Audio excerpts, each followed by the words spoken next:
Hey guys, so Dragon Link of course is one of, if not the best deck in the format right now, and it's a deck that seems like it can play through a lot of interruptions. So I went through hundreds of Dragon Link replays of the top 50 ranked players on Dueling Book to see what their win percentages were based on the number of hand traps and other interruptions that they faced.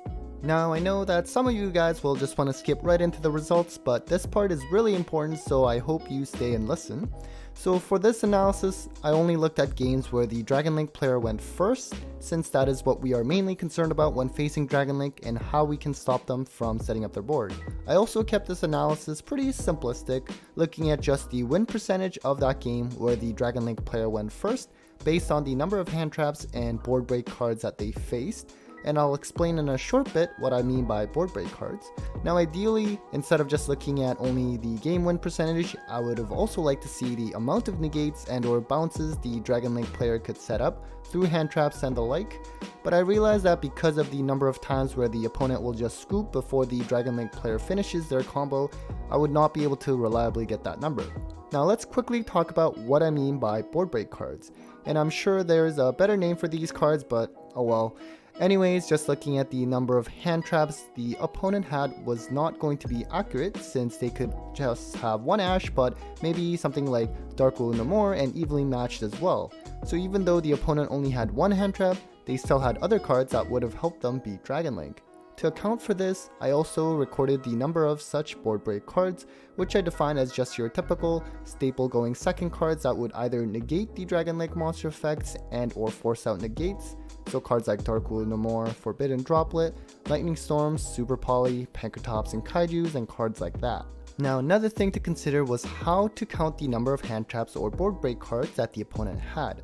I went with what I call the usable number. For example, if the opponent had 2 Drolls in their hand in their opening hand of 5, then realistically they're just going to be able to use only one of them. So while the opponent had 2 hand traps, the way it was counted for this analysis was just 1 hand trap, since that is the usable number. Similarly, if the opponent had something like Dark Will No More but it got shuffled back by Levineer, then it no longer counted as having that board break card. Keep in mind that for board break cards, I also looked at whatever they drew for their 6th card. So now we can start getting to the results. So first off, among the top 50 ranked players that played Dragon Link, they won 74% of the games where they went first, and I had 304 games where they went first included in the video. Still a small sample size, and ideally I would want thousands of data points, but as you can imagine, I am going through all of these replays by myself, and even this amount was about 10 to 12 hours of me just watching replays. Now before we look at how the Dragon Link players' win percentage differed based on the number of hand traps they faced, remember how earlier I said we have to take account of other board break cards that the opponent may have? So to try to separate that out, I restricted this to instances where the opponent did not have any board break cards like Dark Will No More, Super Poly, etc., but only hand traps or no interruptions at all. That meant we had 197 games to work with where the opponent did not draw any board break cards. So in that case, if the opponent did not have any interruptions, then the Dragon Link player won about 88% of the game where they went first. And then you see this sort of gradient effect where the win percentage declines with more hand traps that the opponent had, which makes sense and is sort of good to see, seeing that hand traps actually do make a difference. Now once we get to 3+ hand traps, I had to group them together since of course we are dealing with very small sample sizes. Now if I had thousands of data points and I could actually separate this out to 3, 4, and 5 hand traps, I suspect that the Dragon Link win percentage may actually bounce back up a bit for 4 to 5 hand traps, because if your opponent drew that many hand traps, it means that they are not able to play either, and I trust Dragon Link to be able to pop off better than most decks in the following turns. So now let's look at the inverse. Let's see how the win percentage looked based on how many board break cards that the opponent had in instances where they did not draw any hand traps. Similarly, you see the declining trend in win percentage based on additional number of board break cards that the opponent had. Now the decline is not as steep as it was with hand traps, but I don't think I would put too much weight on that. For example, this gets influenced by my definition of board break cards, not to mention that the specific cards are not of equal weight. So for example, Dark Will No More is probably more impactful than just a single Pankratops, but they are all being counted as an equal weight of 1 card. So this is just more for interest's sake in terms of trends. I would not focus too much on the exact percentages. Alright, so now let's consider both hand traps and board break cards together and see what the Dragon Link players' win percentages were based on the total number of interruptions they faced. So for example, when they face 2 interruptions, this could mean either 2 hand traps or 2 board break cards, or 1 hand trap and 1 board break card. Of course, you will still see this declining trend in win percentage based on the additional number of interruptions that the opponent had. Now keep in mind guys, sometimes it actually does not matter how many hand traps or other interruptions that the opponent had. This is because Dragon Link player could have just bricked and they were going to lose that game anyways, or maybe they faced a trap heavy deck and it did not matter the amount of hand traps or staple going second cards they had. So just keep all of that in mind. This analysis is of course very simplistic. Now let's try to look at the Dragon Link player's win percentage based on specific hand traps that were present. Now I could only do this for a few hand traps because of the small sample size. So let's start with Nibiru. So first, keep in mind that if the opponent did not have any interruptions at all, we saw earlier that the Dragon Link player won about 88% of those games where they went first. Now if the opponent had one or more interruptions, whether hand traps or board break cards, but no Nibiru, then the Dragon Link player won about 74% of the game where they went first. Makes sense that it declined a little bit since the opponent had at least one interruption. Now if the opponent had at least Nibiru, either just by itself or also had other interruptions along with it, then the Dragon Link win percentage dropped to about 56%.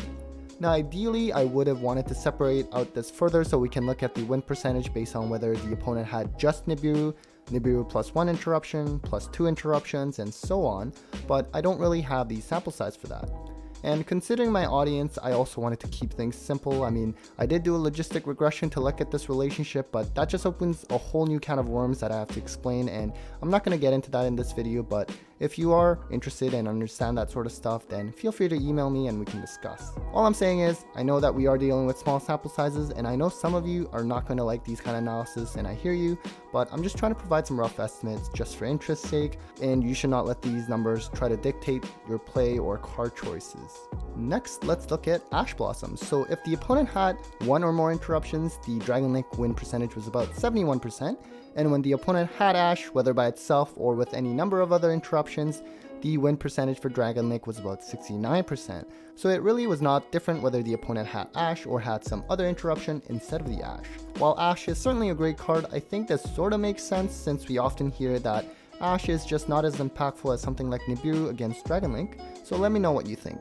Next up is Droll and Lockbird, which does see a lot of play in the side because Dragon Link do tend to search and add quite a bit. So when the opponent had one or more interruptions but without Droll, then the win percentage was about 73%. But if the opponent did have Droll, either by itself or with other interruptions, then the Dragon Link percentage dropped to 48%, so that was a pretty steep decline. And of course, we are dealing with small sample sizes, so always interpret the numbers with caution, but I think it's fair to say that people already knew that Droll was a good card to side against Dragon Link.